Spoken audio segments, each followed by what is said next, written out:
Sev Rogulev says you have fun on the roller coasters.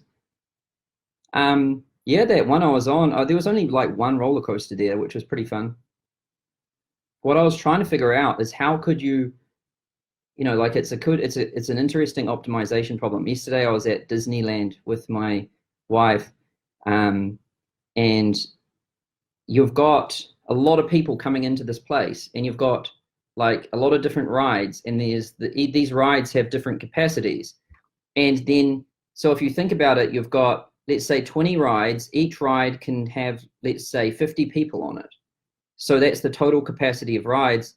And then you've got at any given moment so many people eating, so many people like in commute to other rides, and so many people coming in or leaving, and so many people eating or at the bathroom or something. And so I was trying to figure out how could you load balance all of this, because what you get is really extreme long queues at like the good rides, and then there's no queues at the bad rides.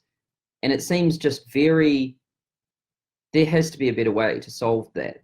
And so I was trying, the whole time I was there, I was trying to think of a way to optimize the distribution of humans between rides and nodes between rides, so that we could get like a load balanced thing, because it gets quite extreme there. And that's what I was trying to, that was probably more fun for me to try and solve than being on the roller coaster itself. But yeah, that's what I always do when I'm with my wife and she's taking me to things like that. I always just try and solve the little problems.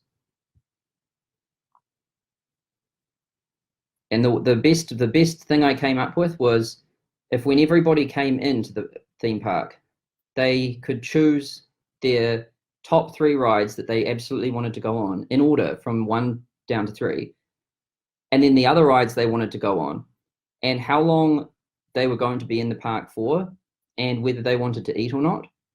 And if they just input those variables, then a machine could calculate the optimal path for them to go through the amusement park on. And it would also be dynamically adapting. So every new person that comes in, it's rerunning the computation tables and trees and figuring out what's the best optimal path. That ensures that everyone at least gets to go on their top 3, and it makes sure it load balances it better. That was the best thing I could come up with in that small amount of time. That's what I do for fun.